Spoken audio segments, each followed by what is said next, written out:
Outer ring road పైకెక్కితే ఇక వాహనదారులకు toll ఛార్జీల మోత మోగనుంది.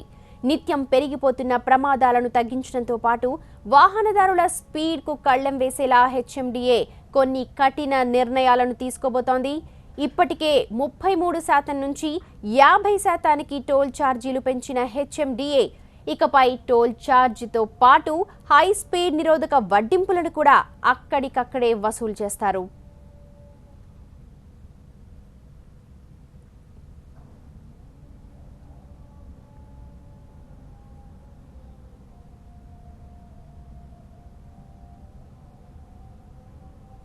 అంతేకాదు తాగి వాహనాలను నడిపేవారు ఓఆర్ఆర్లోకి ఎంటర్ అయితే అట్నుంచి అటే జైలుకు పంపే ఏర్పాట్లు కూడా చేస్తూ ఉన్నారు. ఓఆర్ఆర్ పైకి వెళ్లే ముందే డ్రంక్ అండ్ డ్రైవ్ పరీక్షలు నిర్వహించి నిర్ధారణ అయితే జైలుకు పంపేలా కొత్తగా రూల్స్ను కఠినతరం చేయబోతూ ఉన్నారు.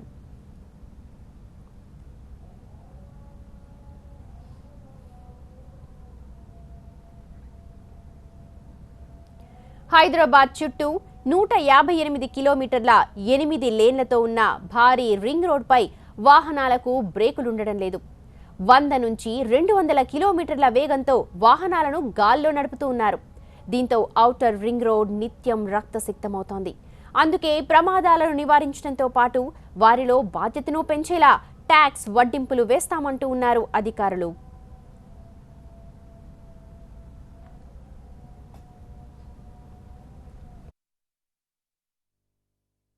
ఔటర్ రింగ్ రోడ్డు విషయానికి వస్తే సుమారు 7,000 కోట్లు ఖర్చు పెట్టి మనం ఔటర్ రింగ్ రోడ్ నిర్మాణం చేశాం. దాని మెయింటెనెన్స్ వ్యయం కూడా మనకు చాలా ఉంటుంది. ఉదాహరణకు ఔటర్ రింగ్ రోడ్ మీద ఉన్న మీడియన్లో ఉండే ప్లాంట్స్ మెయింటైన్ చేయాలంటేనే సంవత్సరానికి మనకు సుమారు ఒక 5 to 6 crores ఎక్స్పెండిచర్ వస్తుంది. అదేవిధంగా outer ring road maintenance expenditure కూడా అఫ్కోర్స్ ఇప్పుడు కాంట్రాక్టర్స్ చేస్తూ ఉన్నారు, వాళ్ళ పీరియడ్ ఉంది, కానీ వాళ్ళు అది అయిపోయిన తర్వాత మనమే చేయాల్సి ఉంటుంది. అప్పుడు మనకు ఇప్పుడు వచ్చేటువంటి టోల్ సరిపోదు. ఇప్పుడు మనకు మంత్లీ యావరేజ్గా 11 కోట్ల టోల్ వస్తుంది. ఇప్పుడు పెంచిన దాంతో సుమారు మనకు ఒక 16 crores వరకు టోల్ రావడానికి ఆస్కారం ఉంది. సో ఇప్పుడు రేట్లు 50% అంటే అన్నిటికీ 50% యూనిఫామ్గా పెంచలేదు, కొన్నిటికి 33% కూడా ఉంది. అయితే ఈ రేట్స్ను కూడా కంపారిజన్ చేస్తే ఇప్పుడు ఉదాహరణకు మనకు ఢిల్లీ నోయిడా కానీ, యమునా ఎక్స్ప్రెస్ హైవే కానీ, తర్వాత ఇతర ఎక్స్ప్రెస్ హైవేలు మనం పోల్చినట్టయితే మన రేట్స్ తక్కువగా ఉన్నాయి. అంతేకాదు ఓఆర్ఆర్ పైన వాహన ప్రమాదాల నివారణకు తీసుకోవాల్సిన చర్యలపైన సర్వే చేయిస్తోంది హెచ్ఎండిఏ. అధునాతన సైన్ బోర్డుల ఏర్పాటు చేసి ఏ వాహనం ఎంత స్పీడ్తో ఏ లైన్లో వెళ్లాలని సూచించాలో సైన్ బోర్డులు కూడా ఏర్పాటు చేస్తామంటున్నారు అధికారులు. వీటన్నిటి నిర్వహణకు అయ్యే ఖర్చులో వాహనదారులపై కొద్దిగా భారం పడుతుందంటున్నారు. ఈ మధ్యకాలంలో సెంట్రల్ రోడ్ రీసెర్చ్ ఇన్స్టిట్యూట్ వారితోటి సేఫ్టీ ఆడిట్ చేయించాం. ఈ సేఫ్టీ ఆడిట్ చేయించినప్పుడు వాళ్ళు కొన్ని ఇష్యూస్ తీసుకొచ్చారు. ముఖ్యంగా ఏంటంటే ఓవర్ స్పీడ్తో పాటు కొంత సైనేజ్ ఇంప్రూవ్మెంట్ చేయాలి, లైటింగ్ ఇంప్రూవ్మెంట్ చేయాలి, తర్వాత కొన్ని దగ్గర మనం ఈ స్పీడ్ అరెస్టర్స్ కానీ, తర్వాత రంబ్లింగ్ బ్లాక్స్ ఇట్లాంటివన్నీ కన్స్ట్రక్ట్ చేయాలని చెప్పడం జరిగింది. తర్వాత మెటల్ బ్రీమ్ క్యాష్ బ్యారియర్స్ కూడా కొంత పెట్టాలని చెప్పారు. సో వీటికి సంబంధించి ఒక సుమారు 40 కోట్లతోటి ఒక ప్లాన్ తయారు చేసి గవర్నమెంట్కి పంపించాను నేను. So we are now going to start that work. ఒకటి. రెండోది ఏంటంటే మనకు ఔటర్ రింగ్ రోడ్ను మనం ఇంటర్నేషనల్ స్టాండర్డ్స్కి అనుకూలంగా కన్స్ట్రక్ట్ చేసాం. అదేవిధంగా మెయింటెనెన్స్ కూడా ఉండాలి. దానికి సంబంధించి మనం ఇప్పుడు 2 టెక్నాలజీని వాడుకొని 2 అంశాలు ప్రవేశపెడుతున్నాం. ఒకటి ఏంటంటే టాల్ మేనేజ్మెంట్ సిస్టమ్.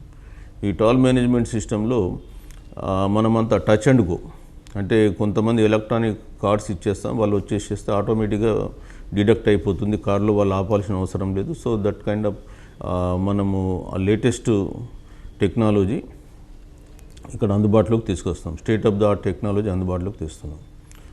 రెండో అంశంకి వచ్చేస్తే HTMS అని హైవే ట్రాఫిక్ మేనేజ్మెంట్ సిస్టమ్ అనేది తీసుకొస్తాం. దీంట్లో ముఖ్యంగా ఏంటంటే వెహికల్స్ ఏదైతే ఎంట్రీ నుంచి ఎగ్జిట్, తర్వాత మధ్యలో ఏ స్పీడ్లో పోతున్నాయో అనేది మనము కెమెరాస్ క్యాచ్ చేసి వాళ్ళు దిగగానే వాళ్ళకి ఓఆర్ఆర్ పై సీసీ కెమెరాలతో మరింత నిఘాను పెంచి ఏ వాహనం ఏ టైంలో చేరింది, చివరగా ఔటర్ రింగ్ రోడ్ నుంచి బయటకు వెళ్లే సమయం ఎంతో పరిశీలించి స్పీడ్ను నిర్ధారించనున్నారు. ఓవర్ స్పీడ్ అని తేలితే టోల్ ఛార్జ్తో పాటు ఓవర్ స్పీడ్ అపరాధ రుసుమును కూడా అదే బిల్లుతో వేస్తామంటూ ఉన్నారు అధికారులు.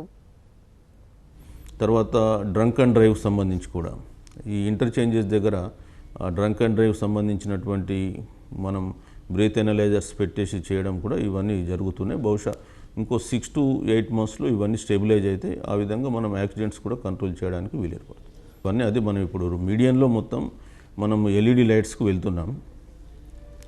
ఆ ఎల్ఈడి లైట్స్కు మనకు ఖచ్చితంగా సోలార్ పవర్ పెట్టాలనే ఆలోచన ఉంది. లేకుంటే పవర్ బిల్ కూడా మనం హ్యూజ్గా పే చేయాల్సి ఉంటుంది. ఆలోచనలో కూడా ఉన్నాం.